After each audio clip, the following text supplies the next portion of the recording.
क्या आप भी देश और दुनिया की खबरों से रह जाते हैं बेखबर? तो सब्सक्राइब कर लीजिए हमारे HT न्यूज चैनल को और बेल आइकॉन को दबाना मत भूलिएगा।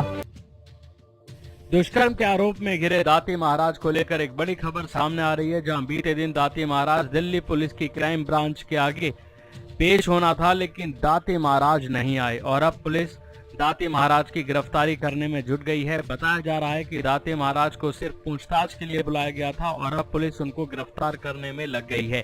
दाती की गिरफ्तारी के लिए दिल्ली और पाली आश्रमों में पुलिस भी गई, लेकिन खाली हाथ लौट आई।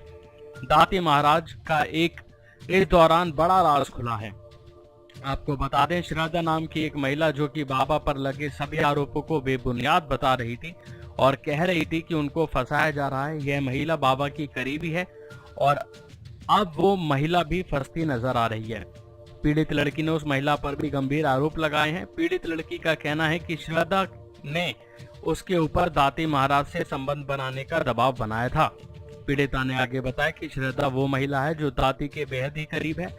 पीड़िता ने बताया कि श्रद्धा हमेशा उससे कहती थी कि दाती को खुश करने से उसे मोक्ष की प्राप्ति होगी और यही सेवा है। यह सेवा तो सब करते हैं, तुम्हें भी करनी पड़ेगी। उसने पीड़िता से यहाँ तक कहा कि बाबा समंदर है और तमाम लड़कियां और महिलाएं उसकी मछलियां और इसे कर्ज समझकर चुका लो।